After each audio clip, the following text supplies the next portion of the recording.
J'accueille Benjamin Camboulive. Bonsoir, soyez le bienvenu. Vous êtes porte-parole alternative police CFDT. Dans quelques instants, on fera un bilan de cette soirée, cette nuit du 14 juillet avec vous. Benjamin Camboulive, je me tourne vers vous. Bon, ce 14 juillet, c'est plutôt bien passé en fait.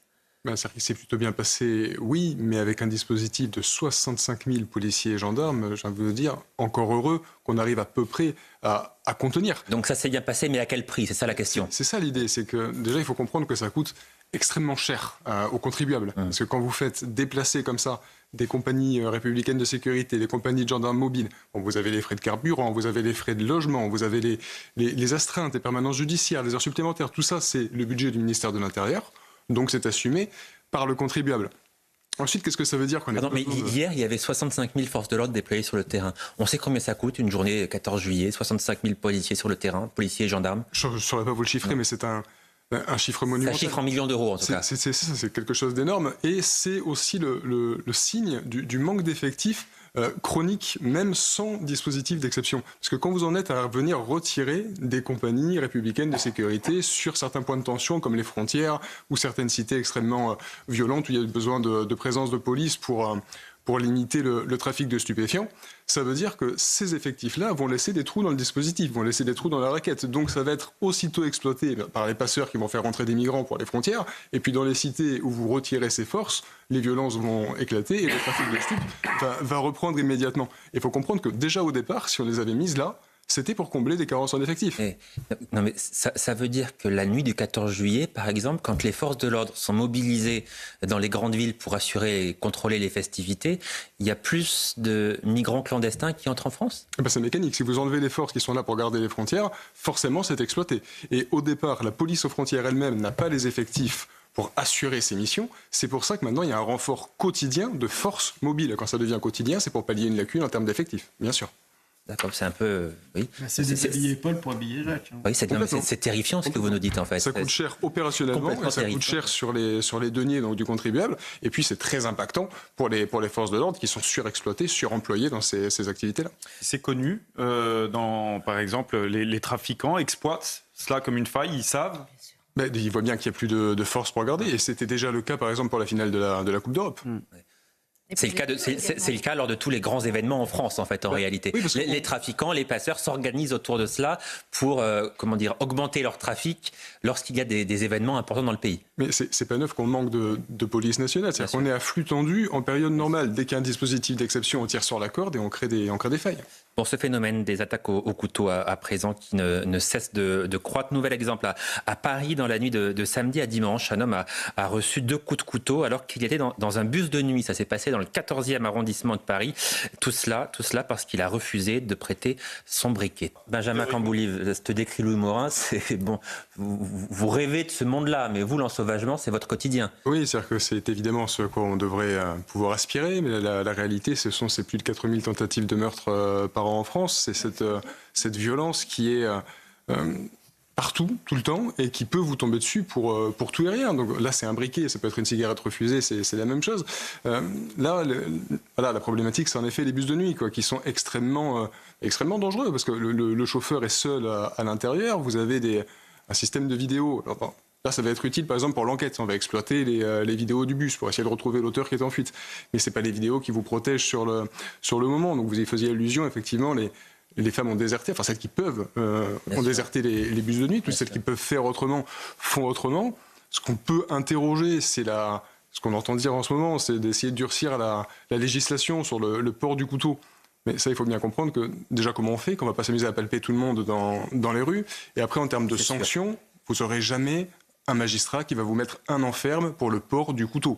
Donc vous n'irez pas en prison. Pas du ferme pour le port et transport de couteau. C'est pour l'utilisation du couteau qu'il y a des sanctions qui sont fortes. Benjamin Camboulive. Oui, non, pour rejoindre votre propos de façon générale, en s'écartant du cas d'espèce, c'est vrai qu'on a une problématique, notamment dans les transports parisiens, avec des agressions commises sur les femmes par des populations étrangères. Et le facteur culturel, bien sûr, joue. Le rapport à la femme, le fait de voir des femmes émancipées, c'est quelque chose qui eux, les choque. Et ils ont une forme de réaction par rapport à ça que nous, on n'arrivera pas à intégrer. Et ça rejoint effectivement les problématiques d'immigration. C'est-à-dire que quand vous accueillez trop pour pouvoir intégrer convenablement, les gens sont dans une forme de repli communautaire, gardent certaines formes de réaction, certaines valeurs qui ne correspondent pas aux nôtres. Et vous avez ces comportements qui peuvent malheureusement intervenir. On parlait du bilan d'Emmanuel Macron en matière de finances publiques. Il y a un bilan d'Emmanuel Macron qu'on vient d'évoquer aussi en partie concernant la sécurité, ou plutôt l'insécurité. Le bilan d'Emmanuel Macron, c'est qu'entre 2017 et 2023, les violences physiques, c'est-à-dire les coups et blessures volontaires, ont augmenté de 63%. Plus 63% depuis 2017. Les tentatives d'homicide, ce qu'il y a de plus grave quand même, les tentatives d'homicide depuis 2017 ont augmenté en moyenne de 8% chaque année. Ça aussi, c'est le bilan du président de la République. Oui, vous dites 4000 tentatives d'homicide. Ce ne sont que des tentatives aussi, parfois uniquement grâce à la médecine qui est de plus en plus compétente. Sinon, ça viendrait grossir les chiffres des homicides tout court. Qu'est-ce qui fait qu'on demande tout le temps plus de sécurité, plus de forces de l'ordre? On en vient demander aux municipalités d'avoir des polices municipales plus développées. Nous sommes, nous, les premiers à quémander pour avoir plus de forces de police. C'est tout simplement que les gens n'ont pas peur de la loi. Si vous avez peur de la loi, si vous savez qu'il y a des places de prison disponibles pour vous accueillir, vous serez moins enclin à franchir la barrière de la loi. Donc c'est ça ce sur quoi nous devons travailler. Et pourtant, regardez ce qui se passe, notamment avec la délinquance des mineurs qui inquiète tout le monde et à fort juste titre. Vous avez une loi Attal qui peut nous amener des éléments, on la vide de sa substance. Regardez la loi Belloubet qui nous empêche de mettre des courtes peines. Elle est là pour le coup, personne ne l'abroge. Donc on fait en sorte nous-mêmes de nous mettre des freins qui nous empêchent d'être efficaces. Benjamin Camboulier. C'est capital, et effectivement, et ça nous a fait du bien de constater cet axe régalien fort et cette cohérence police-justice. Maintenant, ce dont on a besoin en traduction dans les faits, c'est qu'on arrête de travailler justement en circuit fermé police-justice. C'est-à-dire que nous, on va interpeller, on va remettre à la justice, qui, en l'état actuel du droit, avec des textes de loi qui sont anticarcéraux, va nous les renvoyer avec des peines qui sont des peines éducatives, et des places de prison qui n'ont aucun effet. Non, et qui viennent dicter malheureusement la politique d'incarcération. C'est que tous les mois, les magistrats reçoivent un document avec le taux de densité carcérale. Tous les mois, il y a un papier, il est marqué on est à 130%. Donc évidemment que ça dicte la politique d'incarcération, ça ne peut pas faire autrement. Mais ce qu'on doit faire, c'est sortir de ce circuit fermé, police-justice, pour enfin avoir quelque chose de dissuasif qui vienne casser la récidive. Parce que ce n'est pas la prison qui crée la récidive. Benjamin Camboulier, le fait qu'on puisse éventuellement recevoir un certain nombre de Gazaouis sur le sol français, c'est une information qui vous inquiète? C'est vrai qu'il faut distinguer les situations humaines du principe général. C'est-à-dire que là, la dame dont on parle avec son enfant, la situation humaine qui est la sienne, moi je ne la connais pas. Si c'est approprié, si c'est justifié, je vais vous dire que dans l'absolu, humainement, ce serait très bien. Mais qu'est-ce que ça veut dire de reconnaître ce statut de réfugié? S'ils sont réfugiés, c'est qu'ils sont persécutés. Donc, est-ce que nos relations, notamment avec les autorités israéliennes, c'est forcément de très bon ton? Et le risque majeur, c'est d'importer encore et toujours un conflit sur le territoire français. Au moment même où, on en parlait tout à l'heure, on a l'antisémitisme qui explose avec, pour à peine 500 000 juifs en France, une violence incroyable. Ils sont en tête des violences antireligieuses proportionnellement d'une façon effarante. Alors c'est vrai qu'on a des violences en France qui augmentent partout, mais très clairement, ça augmente beaucoup plus si vous êtes juif aujourd'hui en France. Donc on doit être très précautionneux dans nos prises de position politiques pour ne pas aggraver les choses. Benjamin Camboulier, l'antisémitisme décomplexé dont on parle là, les forces de l'ordre, naturellement, elles sont en première ligne pour le contester, pour le constater et pour le combattre. C'est-à-dire que nous, ce qu'on peut faire et ce qu'on fait, c'est ce qu'on fait depuis 40 ans, encore une fois, c'est de protéger les lieux de culte, ou comme vous le signaliez, tous les lieux où il va y avoir une particulière sensibilité, parce que on a ce climat, on a ce climat, on en parlait à cause de cette parole politique irresponsable qui importe un conflit, et on va jouer sur l'amalgame dont vous parliez, c'est-à-dire entre juifs et sionistes, parce que vous êtes juif, que vous êtes sioniste. Mais les agressions sont faites, pour le coup, en raison de la religion. Et pour contrer ça, c'était dit par le rabbin lui-même, ils sont une attente de fermeté de la justice. Et c'est vrai que la justice, elle a un poids, une responsabilité en la matière. Il faut qu'elle soit intransigeante. Il faut que dans le quantum de peine dans lequel le magistrat doit prendre sa décision, il tape au plus haut, tout simplement, pour être exemplaire, pour être dissuasif. Mais ça suffira jamais, l'action seule de la justice. Il faut un vrai gros travail préventif qui part sur tous les acteurs habituels, les parents qui doivent inculquer les valeurs de base, l'éducation nationale qui doit avoir une vérité historique dans ses enseignements.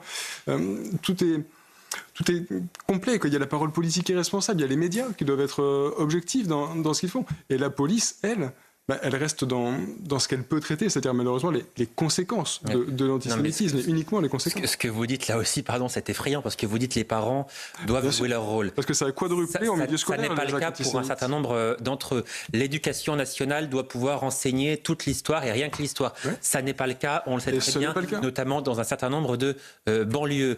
Ouais. Vous avez dit ensuite, je ne sais plus, vous avez dit... Le politique. Le politique, on va dire que le politique aujourd'hui, il est extrêmement affaibli. Il souffle sur les braises aussi. Pour la France insoumise, le gouvernement, manifestement, est réticent à bouger. Donc, vous dites, toutes les solutions que vous proposez, en fait, aujourd'hui, on ne peut pas. C'est impossible, ça ne marche pas. Les 4 acteurs qui dysfonctionnent, oui. Et pourtant, c'est important. Je vais me tourner vers vous, Benjamin Camboulive. Qu'est-ce que vous avez ressenti, pensé, quand vous avez entendu le Premier ministre dire que tous les ministères devraient faire un effort, sous-entendu faire des économies, se mettre à contribution pour boucler ce budget, y compris le ministère de l'Intérieur, donc y compris les forces de l'ordre vont devoir faire des efforts pour pouvoir boucler ce budget, alors que vous êtes déjà à l'os en réalité. C'est ça, on se demande sur quoi faire des efforts, on ne peut pas tondre à neuf, hein, comme on dit. Là, on est dans un stade où, comment dire, ce qui est le plus inquiétant, c'est au niveau du personnel, parce que s'il y a un souci dans la police nationale, ce sont les ressources humaines. Et là, on nous parle de ne pas remplacer un fonctionnaire sur 3. Donc, très clairement, quels ministères, justement, sont concernés par ça? Oui, mais on a énormément de départs en retraite, y compris des départs en retraite anticipés, que l'on ne parvient pas à combler. Donc, c'est voilà, la crainte principale, elle est là. Mais c'est aussi sur... vous savez, la sécurité, ça coûte cher. Vous craignez une baisse d'effectifs, y compris dans la police? Bien entendu, mais surtout, et aussi, pas surtout, aussi une baisse de moyens, parce qu'on a des difficultés bâtimentaires, on a des problèmes sur le parc automobile, les logiciels, ça coûte cher, et Dieu sait qu'il faut les moderniser, voire les remplacer, pour que le travail de procédure soit de meilleure qualité, parce que au bout de la chaîne, c'est la sécurité des Français qui est impactée. Si on n'est pas capable de mettre de l'argent sur sa sécurité, je vais vous dire, on va même élargir un tout petit peu. Normalement, un État responsable, il a un bon système de santé, un bon système d'éducation et une bonne sécurité. Si vous n'avez pas au moins ces 3 bases-là, on peut aller nulle part. Donc taper sur le budget de la sécurité de la police nationale, c'est la dernière des idées. Vous avez entendu, Benjamin Camboulive, hein, vous ne travaillez pas assez. Vous allez devoir travailler 2 jours de plus, parce que le Premier ministre l'a dit. Vous ne travaillez pas suffisamment. Les forces de l'ordre ont 2 jours supplémentaires, comme tout le monde. Hein. Mais notamment après l'enchaînement qu'on vient d'avoir sur ce week-end-là, c'est vrai que c'est compliqué à entendre. Mais ils vous diront que vous avez regardé un feu d'artifice. Ce qui n'est pas faux.